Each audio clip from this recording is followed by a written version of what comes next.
Los Angeles County is under mass evacuations right now as 3 wildfires tear through the area, leaving thousands of acres scorched. Dozens of homes and businesses are believed to have already been destroyed by the flames. Dire warnings have been issued, with officials saying there is an immediate threat to life in several towns. Fox News Channel's Carly Shimkus giving that update, or that breaking news alert on the dramatic and chaotic and catastrophic event taking place in Southern California right now. The visuals of this fire sweeping over neighborhoods is nothing that I have ever seen before. And we want to talk to our friend Deroy Murdock about it right now. Deroy, it's good to have you back on the show. Of course, you're a nationally syndicated columnist, a Fox News contributor. But these California wildfires, as I understand it, hit a bit close to home for you. No doubt about that, Annie. Happy New Year. I don't know if that's really the appropriate phrase to use today, but it's the first we're speaking in 2025, and what an unfortunate start to the year we've had so far. And yeah, these fires are quite personal for me.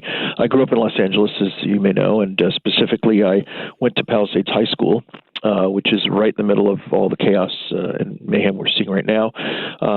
I'm not exactly certain what the status of Palisades High School is at the moment. Is it the same as Palisades Charter High School, or is that different? Correct. Same. When I was there, it was called Palisades High School, then it got changed to Palisades. Then it became a charter school. So. There's actually a Fox News alert that says that it has been destroyed, because it's listed as being featured in the movie Carrie and Freaky Friday, and it says that the fire has reached it. I'm sorry to say that to you.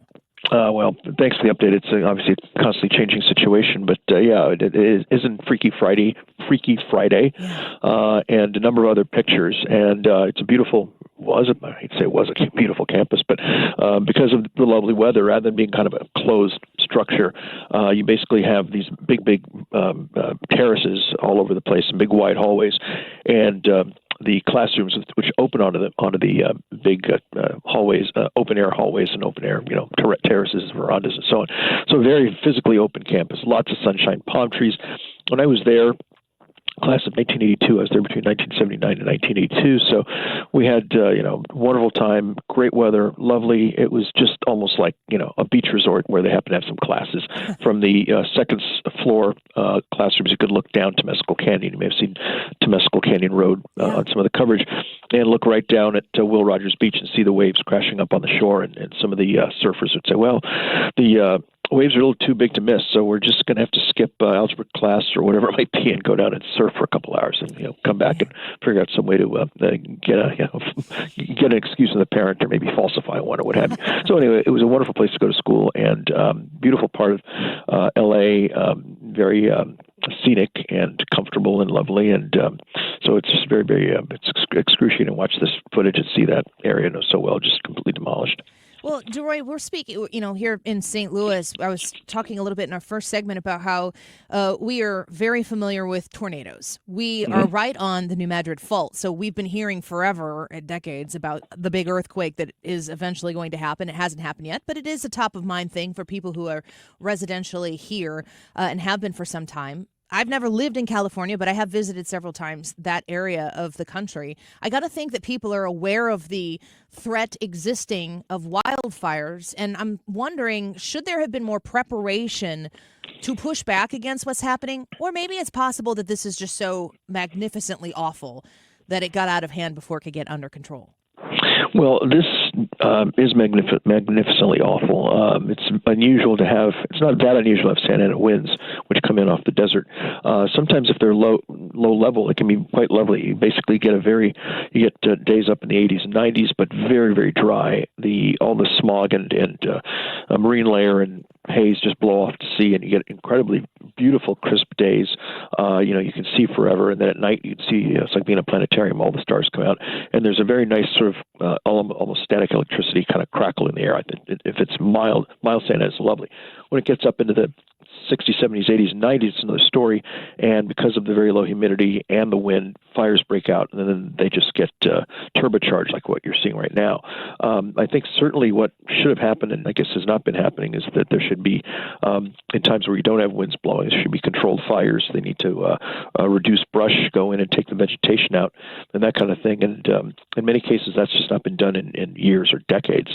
And so you get all this potential fuel that catches fire. Then you get what you're seeing on your TV screens today.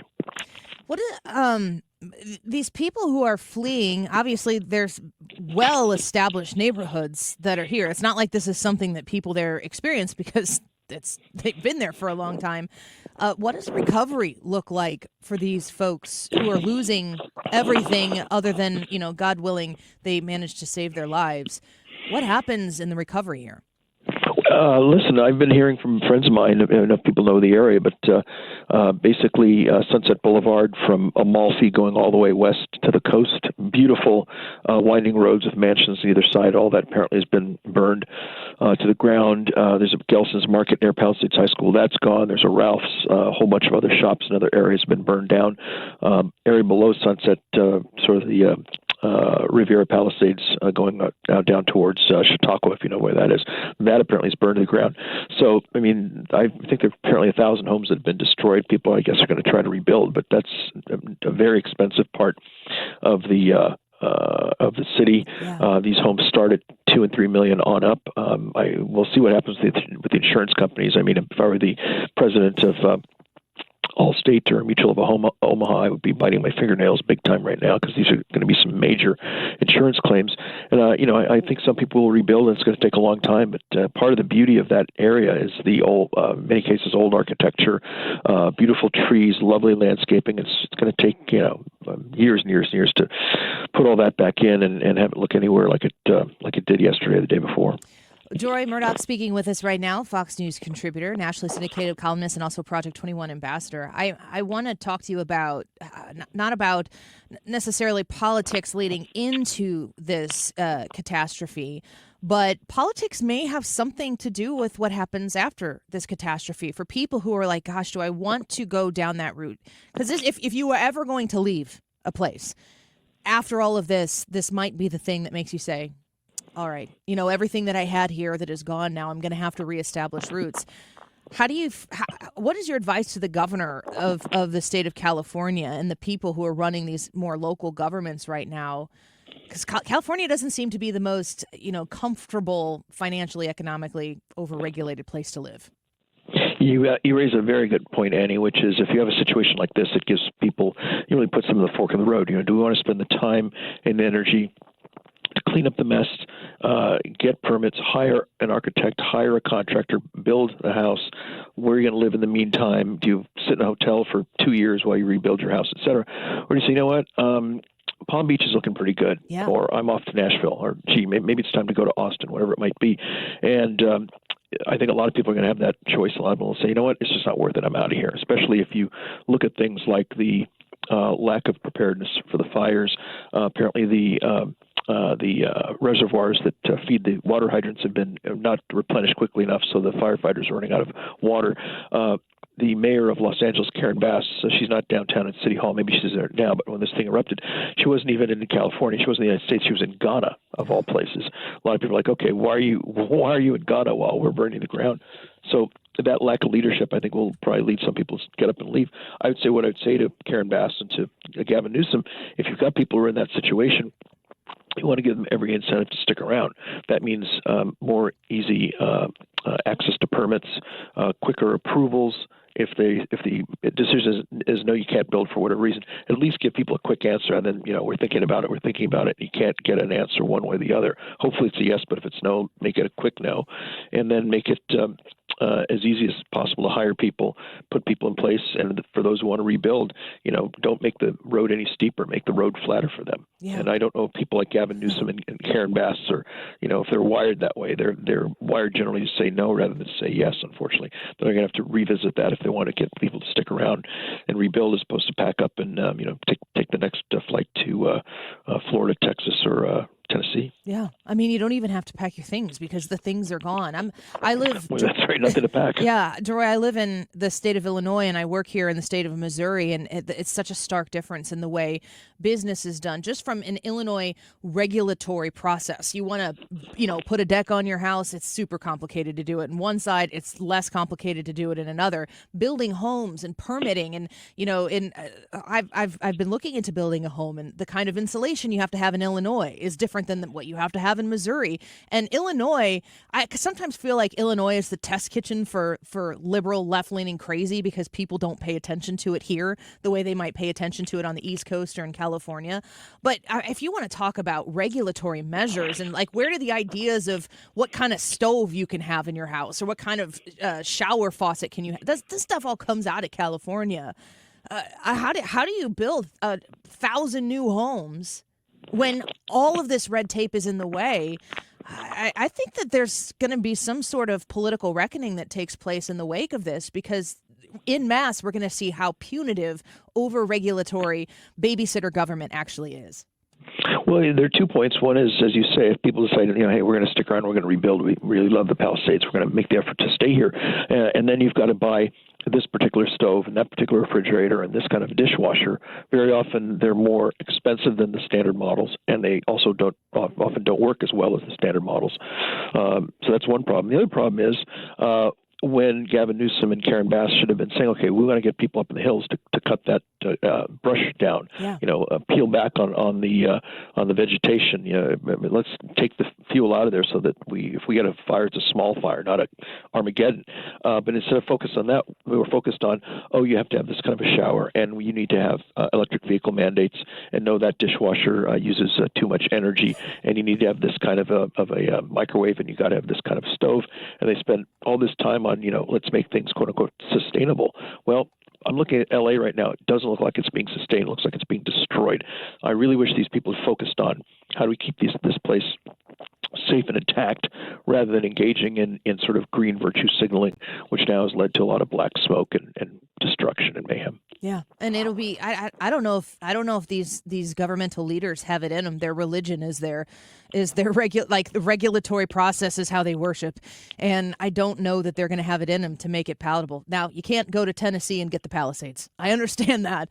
Mm-hmm. So the landscape, God willing, will be restored and people will be able to figure it out. But I think there will be a lot of interest going forward as to how they're able to build that without getting so much in the way of the poor people who are losing everything as we speak. I really hope you're right about that. Again, as we're sort of both indicating, I don't know if those brain cells exist in the minds of Gavin Newsom and Karen Bass, and even beyond those two, the California state legislature, which makes Gavin Newsom look maybe a little bit like, maybe not Ronald Reagan, maybe like Mitt Romney. And I think the LA City Council is probably to the left of Karen Bass, which is pretty left. That's wild. So, the legislators and local and state legislators are no better. But maybe perhaps in a situation like this, which is so devastating and so severe and so dramatic and so horrible, maybe they'll say, all right, maybe we should take our boots off people's necks a little bit and let them breathe, and hope that encourages them to stick around rather than, as you say, there's nothing to pack, it's all burned. Just get on the next plane and, move to the free state of Florida or something of the sort. Deroy, last question before we let you go. We appreciate your time today. We've got, 12 days or something until Donald Trump is inaugurated. How much does it matter to the people of Southern California who is in that federal position to be of service? Oh, I think a lot. I mean, there's certainly federal regulations that could be dialed back, and part of President re-elect Trump's agenda is to restore the pace of deregulation that we saw in his first administration. So that's, I think, would provide a lot of potential assistance. He wants to get rid of all these, gas stove mandates. If you want to have a gas stove, you can buy a gas stove. So if you're rebuilding a house, you can spend money on less money for a gas stove that works as opposed to a lot of money for an electric stove that's probably more expensive to install and more expensive to operate. But in addition to that, Donald J. Trump is a one-man bully pulpit. In addition to whatever he can do in terms of federal regulations, I'm sure he will make it very well and clearly known what he believes about the need for deregulation in California to rebuild from these fires. And if he can't do anything directly about what goes on in Sacramento and in LA City Hall, he certainly can make a lot of noise and give, shall we say, apply carrots as well as sticks to try to forgive the pun, light fires under the derrieres of Karen Bass and Gavin Newsom. Well, there is a lot to be happy about this new year, and unfortunately, this story is not one of those things. But Happy New Year to you. We always love speaking with you, and God willing, they get this under control very quickly, and your hometown there, that it gets restored as quickly as possible without a whole lot of obstacles getting in the way. That would be nice. All right. Very good. Thank you, Deroy. All right. Take All right, care. Annie. Thanks very much. Happy New Year. Bye-bye. You too. Bye-bye. Deroy Murdock there, Fox News contributor, Project 21 ambassador, nationally syndicated columnist, and our friend here on the Annie Frey Show.